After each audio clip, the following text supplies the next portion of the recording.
भिलेनको रूपमा ज्ञानेन्द्रको भूमिका पनि महत्त्वपूर्ण छ गणतन्त्र स्थापना। भिलेनको रोल सक्रिय भएन भने हिरो पनि राम्रो सफल नहुन सक्छ। त्यहाँ भिलेन अलिक खतरनाक भएर आइदियो भने अनि हिरोले पनि सम्पूर्ण ताकतको साथ त्यसलाई परास्त गर्ने गर्छ। अहिले भइरहेको त्यही नै हो। ज्ञानेन्द्रले आफ्नो मूर्खता मार्फत पनि हामीलाई मद्दत गरेकै हो भनेको थिएँ मैले। उनले धेरै मूर्खता नगरेको भए अझै केही वर्ष उनले 7 राजनीतिक दलमाथि पनि दमन नगरेको भए नेताहरूलाई सबैलाई उनैको पछि लाग्छौँ भनेर आत्मसमर्पण गर्न खोज्दा पनि लात्ताले नहानी दिएको भए सायद केही वर्ष टिक्न पनि सक्थे। त्यसकारण मैले भनेको थिएँ भिलेनको रूपमा ज्ञानेन्द्रको भूमिका पनि महत्त्वपूर्ण छ गणतन्त्र स्थापनामा। अहिले फेरि राजतन्त्र पुनर्स्थापनाको कलाविहीन नाटक, मैले त्यति बेला पनि भनेको थिएँ यो कलाविहीन नाटक प्रदर्शन गरेर नेपाली जनतालाई अझ अधिकार सम्पन्न बनाउन, नेपाली जनता अझ जागरुक हुन, सचेत हुन र समाजवादी क्रान्तिको यात्रामा अगाडि बढ्न एउटा नयाँ सङ्कल्पको आधार तयार पारेका छन्। त्यस अर्थमा फेरि पनि ज्ञानेन्द्र शाहको भूमिका महत्त्वपूर्ण नै हुन्छ भनेर हामीले बुझ्नु पर्दछ भन्ने मलाई लाग्छ।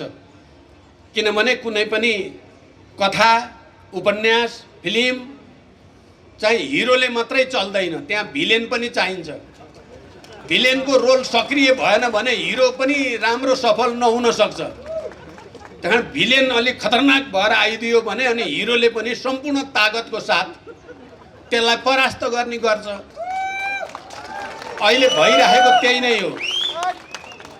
व्यक्ति राजा महाराजा र तानाशाहहरूको हातबाट खोसेर सार्वभौम अधिकार जनताको हो भन्ने मान्यता स्थापित मात्रै गरेन, संविधानको प्रस्तावनामा नै त्यसलाई घोषणा गरेर एउटा युगान्तकारी प्रक्रियाको सुरुवात गर्यो।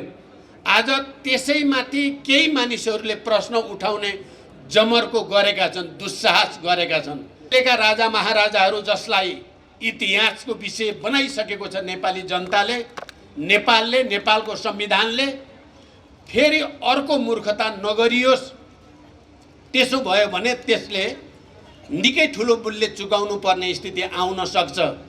नेपाली जनताले उदारतापूर्वक, नेपालका राजनीतिक दलहरू र नेताहरूले पनि उदारतापूर्वक लिएका चालेका कदमहरूमा त्यहाँ संयमित रूपले बस्नुको सट्टा जसरी फेरि एकचोटि दुस्साहस गर्ने कोसिस भएको छ त्यसको परिणाम धेरै गम्भीर हुन सक्छ भनेर मैले भन्ने गरेको छु।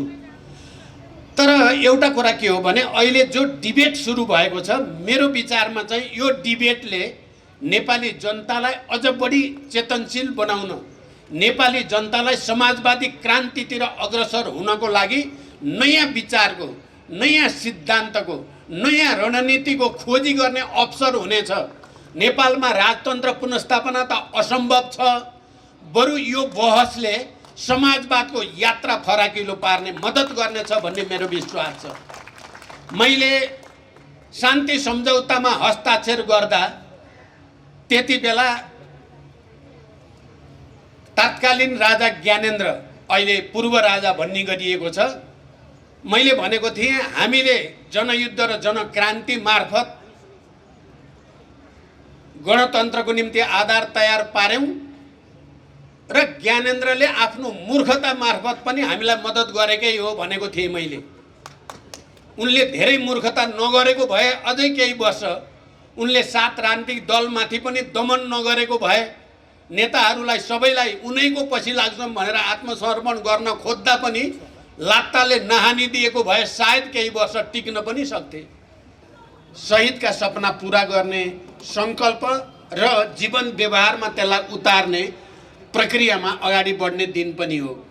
27 वर्षसम्म हामीले हरेक वर्ष मनाइरहेका छौँ सांस्कृतिक प्रतिरोध दिवस। तर प्रत्येक वर्षको राजनीतिक घटनाक्रमले नयाँ नयाँ परिस्थिति र नयाँ नयाँ सन्दर्भसहित हामीले मनाउने गर्छौँ। त्यसो त जुन कुनै पनि क्रान्ति दिवस या बलिदान दिवस प्रत्येक वर्षको राजनीतिक घटनाक्रमसँगै नयाँपन, नयाँ सङ्कल्प, नयाँ परिस्थिति सहित मनाउने गरिन्छ। यो पटक हामीले सांस्कृतिक प्रतिरोध दिवस मनाउँदै गर्दा शहीद परिवार अभिनन्दन तथा जनसांस्कृतिक राष्ट्रिय सम्मान कार्यक्रम आयोजना गर्दा एउटा कुरा त नयाँ र मलाई लाग्छ यो निकै सकारात्मक र हामी सबैको निम्ति खुसीको कुरा के हो भने यो संयुक्त रूपले आयोजित भएको छ। नेतृत्वको हिसाबले नेकपा माओवादी केन्द्र र नेकपा र सांस्कृतिक दृष्टिकोणले दुईटै सांस्कृतिक महासङ्घको संयुक्त आयोजनामा यो कार्यक्रम सम्पन्न भएको छ। यसले पक्कै पनि एउटा सकारात्मक सन्देश, एकताको, फेरि एउटा नयाँ ध्रुवीकरणको, फेरि एकचोटि नयाँ अभियानको निम्ति सङ्कल्पको सङ्केत गरेको छ। म आयोजक साथीहरू तपाईँहरूले जसरी सोच्नुभयो तपाईँहरूलाई धन्यवाद भन्न चाहन्छु। हामीले अब क्रमशः सांस्कृतिक अभियानबाट सुरु भएको यो संयुक्त कार्यक्रमको प्रक्रियालाई पार्टीगत रूपमा पनि एउटा बिन्दुमा पुर्याउनु नै पर्छ। म आज तपाईँहरूको अगाडि सङ्कल्प सहित घोषणा गर्न चाहन्छु, छिटै नै माओवादी धाराहरू, क्रान्तिकारी माओवादी धाराहरू जो वैज्ञानिक समाजवादप्रति इमान्दार भएर अन्तिम समयसम्म लड्न तयार छन्, उनीहरू छिटै एकताबद्ध हुनेछन्। मैले त्यसको निम्ति आफ्नो ठाउँबाट खेल्ने भूमिका म इमान्दारिता साथ खेल्नेछु भन्ने विश्वास पनि म व्यक्त गर्न चाहन्छु। हामी आज यो प्रतिरोध दिवस मनाउँदै गर्दा देशको राजनीतिमा केही नयाँ प्रश्न, केही नयाँ तरङ्ग, केही नयाँ जिज्ञासाहरू जन्मेका छन् र केही बहसहरू पनि पैदा भएका छन्। हामीले लामो सङ्घर्ष र बलिदानपछि, झन्डै 7 दशक लामो सङ्घर्ष, संविधान सभाको कुरा उठेको 70 वर्ष भएपछि संविधान सभा मार्फत सङ्घीय लोकतान्त्रिक गणतन्त्र घोषणाको ठाउँसम्म आइपुग्यो। त्यसमा जनयुद्धमा बलिदान गर्ने हजारौँ शहीदहरू, जनआन्दोलनका शहीदहरू, विभिन्न उत्पीडित वर्ग, जाति, क्षेत्र, समुदायका पनि बलिदानहरूको कुल योगफलको रूपमा नयाँ संविधान बन्यो। म आज लामो व्याख्या भन्दा पनि के कुरा विशेष रूपले स्मरण गराउन चाहन्छु भने यो बलिदान र आन्दोलनबाट प्राप्त भएको सबैभन्दा ठुलो उपलब्धि, राजनैतिक रूपले भन्नुपर्दा त गणतन्त्र, सङ्घीय लोकतान्त्रिक गणतन्त्र एउटा युगान्तकारी उपलब्धि हो भन्न सकिन्छ। तर मैले मेरो विचारमा त्योभन्दा पनि ठुलो कुरा नयाँ संविधानमा पहिलो पटक इतिहासमा नेपाली जनतालाई सार्वभौमसत्ता सम्पन्न अधिकारद्वारा सुसज्जित गरेको छ। यो भन्दा अगाडिका प्रत्येक संविधानको घोषणा व्यक्तिको सार्वभौमसत्ताको अधिकार प्रयोग गरेर हुने गरेको थियो। राजा महाराजाहरूले आफूमा अन्तर्निहित सार्वभौमसत्ताको प्रयोग गरेर संविधानको घोषणा गर्ने गर्थे। 4 सालदेखि विभिन्न समय कालखण्डमा भएका संविधानहरूको घोषणा सामन्ती राजा महाराजाहरूले निरङ्कुश तन्त्रको डन्डा चलाएर व्यक्तिगत हैसियतमा, वंशानुगत हैसियतमा गर्ने गरिएको थियो र पहिलो पटक नेपालको इतिहासमा अहिलेको संविधान हामी सार्वभौमसत्ता नेपाली जनताले आफ्ना प्रतिनिधि मार्फत आफ्नो अधिकार, सार्वभौम अधिकार प्रयोग गरेर यो संविधान घोषणा गरेका छौँ भनेर नेपाली जनतालाई सार्वभौम अधिकार सम्पन्न बनाएको छ। र यो सबभन्दा ठुलो ऐतिहासिक उपलब्धि हो जसले जनतालाई व्यक्ति, राजा महाराजा र तानाशाहहरूको हातबाट खोसेर सार्वभौम अधिकार जनताको हो भन्ने मान्यता स्थापित मात्रै गरेन, संविधानको प्रस्तावनामा नै त्यसलाई घोषणा गरेर एउटा युगान्तकारी प्रक्रियाको सुरुवात गर्यो। आज त्यसैमाथि केही मानिसहरूले प्रश्न उठाउने जमर्को गरेका छन्, दुस्साहस गरेका छन्। यद्यपि नेपालमा उत्पीडित वर्ग, मजदुर किसानदेखि उत्पीडित जाति जनजाति, महिला, दलित अनि मधेसी, थारू, मुस्लिम सबै उत्पीडित वर्ग समुदायमा जुन चेतना 10 वर्षको जनयुद्धले अनि 19 दिनको ऐतिहासिक जनआन्दोलन, मधेस आन्दोलन लगायत उत्पीडित वर्ग समुदायको आन्दोलनबाट जो जागरण नेपाली जनतामा पैदा भएको छ, त्यो जागरणलाई पछाडि फर्काउन असम्भव छ। त्यहाँ मैले पहिलेका राजा महाराजाहरू जसलाई इतिहासको विषय बनाइसकेको छ नेपाली जनताले, नेपालले, नेपालको संविधानले, फेरि अर्को मूर्खता नगरियोस्। त्यसो भयो भने त्यसले निकै ठुलो मूल्य चुकाउनु पर्ने स्थिति आउन सक्छ।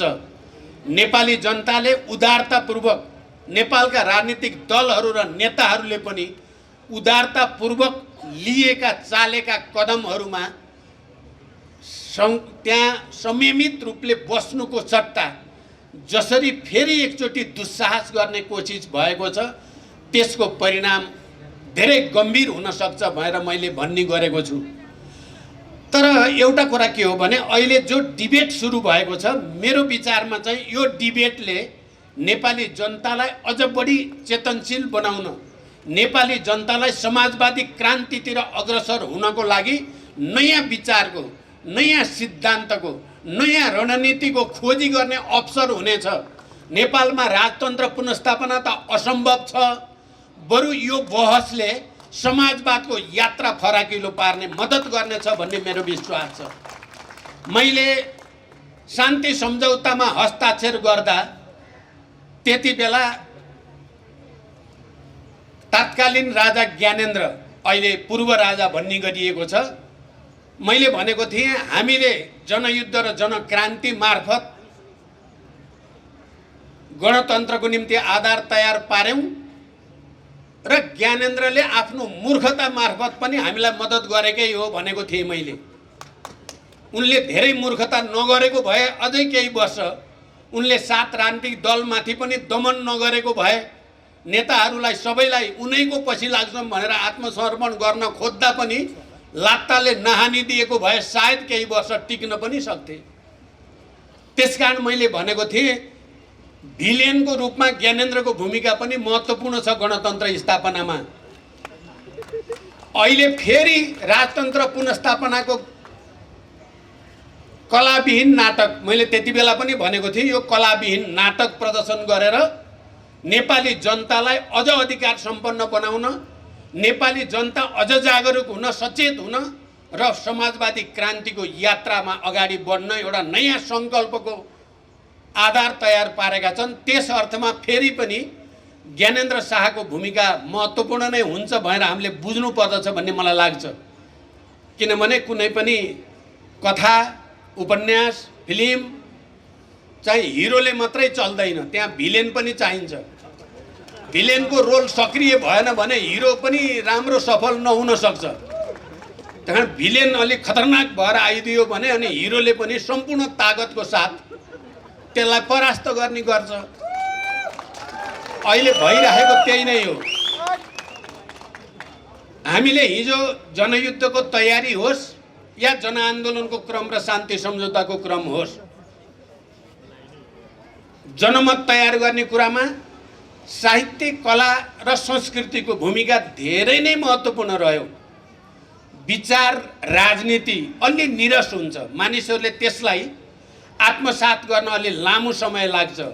तर साहित्य, कला, संस्कृति, गीत, नाटक, नाच, नृत्य यी सबै माध्यमबाट जनतालाई छिटोभन्दा छिटो भावनात्मक रूपान्तरण गर्न सकिने र त्यसबाट एउटा नयाँ चेतनातिर उत्प्रेरित गर्न सकिने हुँदा हामीले तयारीको क्रममा पनि सिँगै जनयुद्धभरि पनि र अहिलेसम्म पनि यस क्षेत्रको महत्त्वलाई बढी नै गम्भीर रूपले लिने गरेका छौँ। र आजको यो प्रतिरोध दिवसको दिन हामी सबै साहित्यकार, कवि, कलाकार अनि सबै सङ्गीतकार, हामी सबैले पनि एउटा नयाँ सङ्कल्प, फेरि एकचोटि समाजवादको यात्रातिर, नेपालमा उत्पीडित वर्ग, जाति, क्षेत्र, समुदायले पाएका अधिकारलाई अझ सुदृढ गर्ने र परिमार्जन गर्नेतिर आजभोलि संविधान संशोधनका पनि कुरा उठ्ने गरेका छन्। मैले भन्ने गरेको छु संविधान संशोधन होइन, सबभन्दा पहिला त संविधानको समीक्षा गर्न जरुरी छ। हामीले संविधान घोषणा गर्दै गर्दा केही कुरा रिजर्भेसन माओवादीको तर्फबाट त्यति बेला राखिएको थियो, चाहे त्यो प्रत्यक्ष निर्वाचित कार्यकारी प्रमुखको कुरा होस्, चाहे त्यो पूर्ण समानुपातिक निर्वाचन प्रणाली को कुरा होस्, यस्ता रिजर्भेसन सहित आउँदा दिनमा हामी यी विषय उठाउने नैतिक र राजनीतिक अधिकार राख्छौँ भन्ने कुरा हामीले भनेका थियौँ र त्यति बेला सम्झौतामा संविधान बनाइयो र त्यसमा केही उपलब्धि जनताका पक्कै पनि स्थापित भए र अहिले जस्तो परिस्थिति बनेको छ त्यसको समीक्षा गर्नुपर्ने, कहाँ कमीहरू भए, कहाँ कमजोरी रहे, के सीमाहरू भए, जनताको लागि यसलाई कहाँ कहाँ कति परिमार्जन गर्न जरुरी छ भन्ने पहिला संविधान समीक्षाको बहस चलोस् अनि समीक्षाको बहसलाई एउटा टुङ्गोमा पुर्याएपछि मात्रै संशोधनद्वारा जनतालाई अझ अधिकार सम्पन्न गर्ने प्रक्रिया अगाडि बढाउनु पर्दछ भन्ने हामी ठानेका छौँ र मैले विभिन्न मञ्चबाट अब संविधानबारे समीक्षा बहस सुरु गरौँ र यो समीक्षा सबै राजनीतिक दल, सबै राजनीतिक शक्तिहरू सहभागी भएर समीक्षा गरौँ, जसले संविधान सभाबाट संविधान घोषणा गर्ने झन्डै 70 वर्ष पुरानो एजेन्डालाई स्थापित गरेका थिए। ती सबै शक्तिहरू एक ठाउँमा आएर समीक्षात्मक बहस सुरु गरेपछि मात्रै संशोधनले चाहिँ सही आकार, सही रूप लिन सक्छ भन्ने पनि मैले ठानेको छु र यसको निम्ति पनि म आज सबैलाई अपिल गर्न चाहन्छु। यहाँ उपस्थिति त धेरै ठुलो छैन, तर यो उपस्थितिको प्रकृति चाहिँ गुणात्मक छ भन्ने मेरो विश्वास छ। त्यसकारण तपाईँ सबै सांस्कृतिक कर्मीहरू, सबै कवि कलाकारहरू अनि सबै शहीद परिवारहरू सबैले आफ्नो ठाउँबाट भूमिका खेल्दा त्यो महत्त्वपूर्ण गुणात्मक भूमिका हुन्छ भन्ने मेरो विश्वास छ। अन्त्यमा अब मलाई समयको प्रेसर छँदैछ। हाम्रो पार्टीका थाई समिति सदस्य कमरेड सत्य पहाडी, उहाँले थाहै नदिकन हल्ला नगरिकन खुरुखुरु किताब लेख्ने गर्नुहुँदो रहेछ। एक दुईवटा त मैले देखेका थिएँ। यति